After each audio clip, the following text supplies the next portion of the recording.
दोस्तों good morning.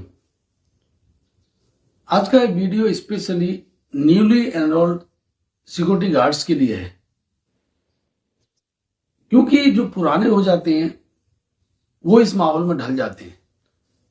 बहुत देखने में आता है सिक्योरिटी लाइन में कि जो भी नए लड़के भर्ती होते हैं, कोई 3 दिन ड्यूटी करके भाग जाता है, कोई 5 दिन, कोई 1 महीने, और किसी को बांध के भी रखना पड़ता है तो वो परेशान हो जाते हैं और बाहर जाकर फिर सिक्योरिटी लाइन की बुराई शुरू कर देते हैं। तो इस सब्जेक्ट का टॉपिक है कि सिक्योरिटी में आने से पहले आपके अंदर क्या क्या गुण होना चाहिए। पूरी तरह से नहीं होना चाहिए, लेकिन कुछ तो होना चाहिए। आप जो भी सिक्योरिटी सेक्टर में है, आप ये जजमेंट करेंगे कि गार्ड्स आते हैं, उसका रीजन सबसे बड़ा क्या है कि बच्चे घर से आते हैं, माँ बाप के साथ रहने का नजरिया अलग होता है, दोस्तों के साथ रहने का नजरिया होता है, घर से दूर नहीं होते हैं और पहली बार ही दूर होते हैं। हाँ, मैं कुछ सिक्योरिटी एजेंसीज और अपने को भी इसमें जिम्मेदार हम ठहराएंगे कि हम आते ही जैसे ही सिविल से लड़का आता है, हम उनके साथ डिफेंस फोर्स की तरह ट्रीटमेंट शुरू करते हैं, जबकि ऐसा नहीं है। अगर वो डिफेंस फोर्स के लायक उसका कैलिबर और समझ होती तो डिफेंस फोर्सेज में जाता। 10th 12th तो आ ही रहे लड़के, तो हम उम्मीद करेंगे कि उनके साथ अच्छे से ट्रीटमेंट किया जाए और उन लड़कों को भी हम मोटिवेट करेंगे कि आने के बाद 3 महीने इस कष्ट को झेलेंगे तो अपना लाइफ वो सेट कर सकते हैं। जैसे कि मैं बात करूं, सबसे पहला टॉपिक आता है नींद के ऊपर। एक गार्ड को नींद के ऊपर कंट्रोल होना बहुत ही जरूरी है, क्योंकि सिक्योरिटी लाइन में डे नाइट ड्यूटी आती है। उसके बाद अगर हम बात करें, सहनशीलता जैसा शब्द है, सिक्योरिटी लाइन है, इसमें आगे पीछे बातें होती रहती है, तो लड़का सहनशील भी होना चाहिए। दूसरा बात करें, ईमानदारी बहुत जरूरी है। सिक्योरिटी लाइन में कई लोग गार्ड्स को गरीब और कमजोर या बेचारा समझ के उसको रिश्वत 10, 20, 50 रुपए की रिश्वत देने की कोशिश करती हैं। उसको एक्सेप्ट करने वाला बिल्कुल नहीं होना चाहिए। सोच सबसे बड़ी सकारात्मक होनी चाहिए। एक गार्ड की सोच इतनी सकारात्मक होनी चाहिए, वो कोई भी हो, क्योंकि हम जानते हैं कि सिक्योरिटी वाले से लोग बहुत एक्सपेक्ट करते हैं। हमको सैल्यूट भी लोग मारे, हमको जय हिंद भी बोले, और ये तो मतलब अलग एंगल से उनको देखा जाता है, जबकि उन लोगों की गलती है। पहले भी वीडियो में बोल चुका हूं। सकारात्मक सोच होनी चाहिए सिक्योरिटी गार्ड की। बर्ताव बहुत अच्छा होना चाहिए, क्योंकि जो हमारा बर्ताव है, जो हमारा बातचीत का तरीका है, हमारे परिवार की बैकग्राउंड को शो करता है कि हम किस बैकग्राउंड से आए और हमारे पेरेंट्स ने, हमारे घर वालों ने हमको क्या सिखाया है। हम अगर घर में अपने बड़ों को रेस्पेक्ट दे सकते हैं तो यहाँ भी आके हमें रेस्पेक्ट देना चाहिए, और बड़ों को भी, जो भी हमारे सीनियर सिक्योरिटी ऑफिसर्स, सुपरवाइजर्स हैं, उनको भी उनके साथ वही ट्रीटमेंट करना चाहिए। फिर आप देखिए कैसे एक टीम बन के मस्त काम चलता है। सहनशीलता होनी चाहिए, परफेक्टता, मैच्योरिटी का होना जरूरी है। चलो हम ये बोल सकते हैं मैच्योरिटी एक एज का फैक्टर है, क्योंकि एज के साथ मैच्योरिटी जुड़ी होती है। तो मैं दोनों टीमों को बात करता हूं, चाहे वो सिक्योरिटी इंचार्ज ऑफिसर्स हो या सिक्योरिटी गार्ड्स, दोनों को मिलकर, क्योंकि एक टीम होती है। एक लास्ट गार्ड से लेकर ऊपर तक सिक्योरिटी अगर एक सेक्टर है तो एक टीम है। इसमें बड़ा छोटा अलग अलग अपनी अपनी जगह है जहां ड्यूटी की बात है। उसके बाद बात करते हैं टीम में कार्य भावना। एक सिक्योरिटी गार्ड की टीम वर्क में, टीम भावना में काम करने की क्षमता होनी चाहिए, क्योंकि वो टीम है, वो सिंगल नहीं है। गांव में, घर पे वो सिंगल होता है। पेरेंट्स से जो भी मनमाना, पेरेंट्स से जो भी, यहाँ 100, 200, 500 गार्ड भी इकट्ठे रहते हैं, 2 गार्ड भी इकट्ठे रहते हैं। तो ये सोचिए कि उसमें ये गुण का होना भी बहुत जरूरी है। ईमानदारी का मैंने बोला बहुत जरूरी है, ज्यादा जरूरी है। लोग गरीब समझ के एक सिक्योरिटी सिस्टम में सिक्योरिटी गार्ड की ईमानदारी को खरीदना चाहते हैं, और एक बार जो आदमी बिक गया उसको रोज रोज खरीदा जाता है। दुनिया का दस्तूर है। मैं बात सिक्योरिटी जॉब की नहीं कर रहा हूं, आप सिविल जॉब में भी जाएंगे तो वहां भी इन्हीं लक्षणों का होना बहुत जरूरी है। और सबसे बड़ा, समय का पाबंद। एक सिक्योरिटी गार्ड समय का पाबंद होना चाहिए। एक जॉब करने वाला समय का पाबंद होना ही चाहिए। वो सिविल नौकरी भी हो सकती है और सिक्योरिटी की, लेकिन हम सिक्योरिटी पे जोर दे रहे हैं क्योंकि हम अपने सेक्टर की बात करेंगे। जो आदमी टाइम पंक्चुअल, ऑनेस्ट और अपने वर्क के प्रति डेडिकेटेड है, समर्पित है ना, उसको दुनिया में कोई डिफीट नहीं दे सकता। उनकी प्रमोशन, उनके आगे चलने का रास्ता कोई नहीं रोक सकता है। ये सच्चाई है, ये मेरी इतनी उम्र का एक तजुर्बा है।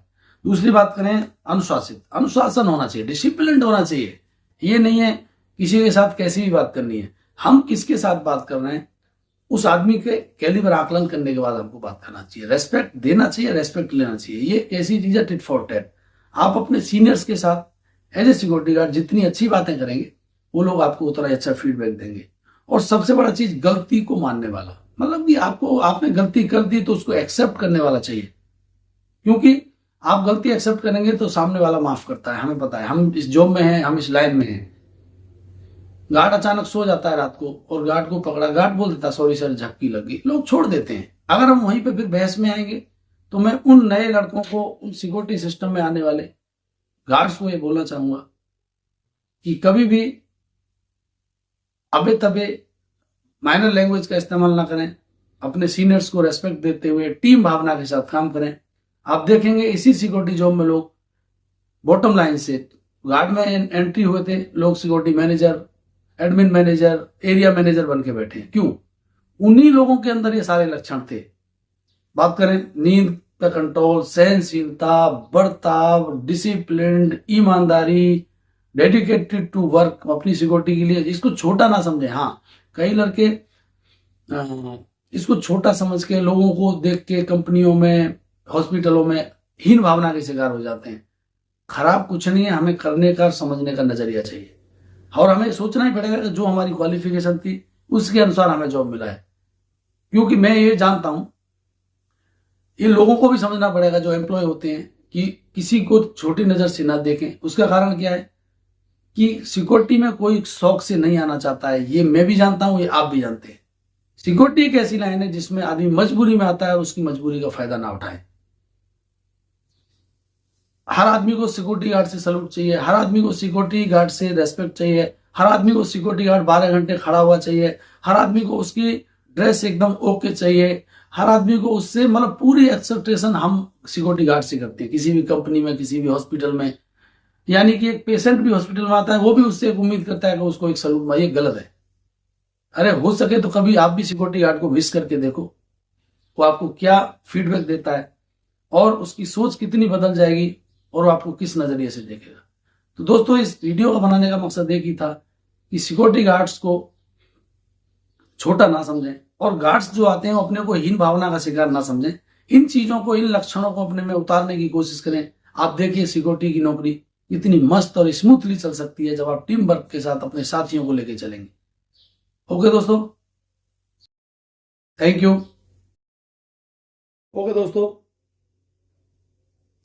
जो अभी मैंने पार्ट बताया सिक्योरिटी गार्ड्स के समझाने के बारे में कि उसमें क्या क्या क्वालिटी, क्या क्या गुण होना चाहिए, उसी को हम 1 मिनट में देखेंगे। चाहे आप इसका फोटो खींच सकते हैं, चाहे आप इस पे मनन कर सकते हैं। देखिए, क्वालिटीज ऑफ सिक्योरिटी पर्सनल, सुरक्षा कर्मी के गुण। तो इसमें यही चीज मैंने आपको बताई है। नींद पर नियंत्रण करने वाला होना चाहिए, बर्ताव उसका बहुत ही अच्छा होना चाहिए, सकारात्मक सोच होनी चाहिए, सहन शक्ति बरोबर होनी चाहिए, टीम में कार्य भावना होनी चाहिए, ईमानदारी, समय का पाबंद, अनुशासित, गलती को मानने वाला। अगर ये गुण आपके अंदर हैं तो आप सिक्योरिटी छोड़िए, आप दुनिया की किसी भी जॉब में, किसी भी बिजनेस में, हर जगह सफल हो सकते हैं। क्योंकि यही एक मेन चीज है जिसके आधार पर सारा सिस्टम परफेक्टली चलता है। आप इनसे थोड़े से भी हट जाएंगे, कहीं ना कहीं दिक्कत आएगी। सिक्योरिटी गार्ड है, आप रात को सो गए, पकड़े जाओगे, बातें सुननी पड़ेंगी। बर्ताव आपका ठीक नहीं है, नौकरी से निकाल दिया जाएगा। सकारात्मक सोच नहीं है, नेगेटिव ही सोचेंगे, जिंदगी बेकार हो जाती है। सहन शक्ति नहीं है, तब भी कहीं ना कहीं टकराव होगा, मार पिटाई होती है लोगों में। टीम में कार्य करने की भावना नहीं होती है, तब लोग अकेले पड़ जाते हैं, काम में सपोर्ट नहीं मिलती है। ईमानदारी नहीं है तो आप कहीं ना कहीं फंस जाएंगे, पुलिस केस में फंस सकते हैं, अपने कोई आप फंसा सकते हैं, जॉब जा सकती है, आपका बिजनेस जा सकता है। समय का पाबंद नहीं है, तब भी हर जगह समय का पाबंद होना, मतलब टाइम पंक्चुअलिटी तो बहुत ही जरूरी है। आपको किसी जॉब में 9 बजे पहुंचना है, आप 9:05 में पहुंचते हैं, इसका मतलब आप डिफॉल्टर्स हैं, आपको वापस किया जा सकता है। अनुशासन, डिसिप्लिन, तो एक सब डिसिप्लिन में सारी चीजें आ जाती हैं। डिसिप्लिन होना बहुत जरूरी है और गलती को मानने वाला। आपसे गलती हो गई, आप सॉरी बोलिए, उसको एक्सेप्ट कीजिए, कभी कोई दिक्कत नहीं आएगी। इसी को हम स्लीपिंग कंट्रोल, बिहेवियर कन्वर्जन आपका अच्छा होना चाहिए, बिहेवियर आपका अच्छा होना चाहिए, पॉजिटिव थिंकर होने चाहिए आप, पेशेंस भी चाहिए और मैच्योरिटी भी होनी चाहिए। थोड़ी सी बचपना नहीं चाहिए, जब आप जॉब करने एक बार निकल गए तो मैच्योरिटी चाहिए। टीम वर्क होना चाहिए, ऑनेस्टी, ईमानदारी भी आपके पास होनी चाहिए, टाइम पंक्चुअल होने चाहिए, डिसिप्लिन और एडमिटिंग मिस्टेक्स। अगर एक आदमी के अंदर आज की दुनिया में ये गुण है, उसको कोई डिफीट नहीं दे सकता। आप ये बिल्कुल गांठ फांद के रख लें, आप लाइफ टाइम याद करेंगे। आप इन चीजों को अपने जहन में उतारते रहें। ओके दोस्तों, थैंक यू।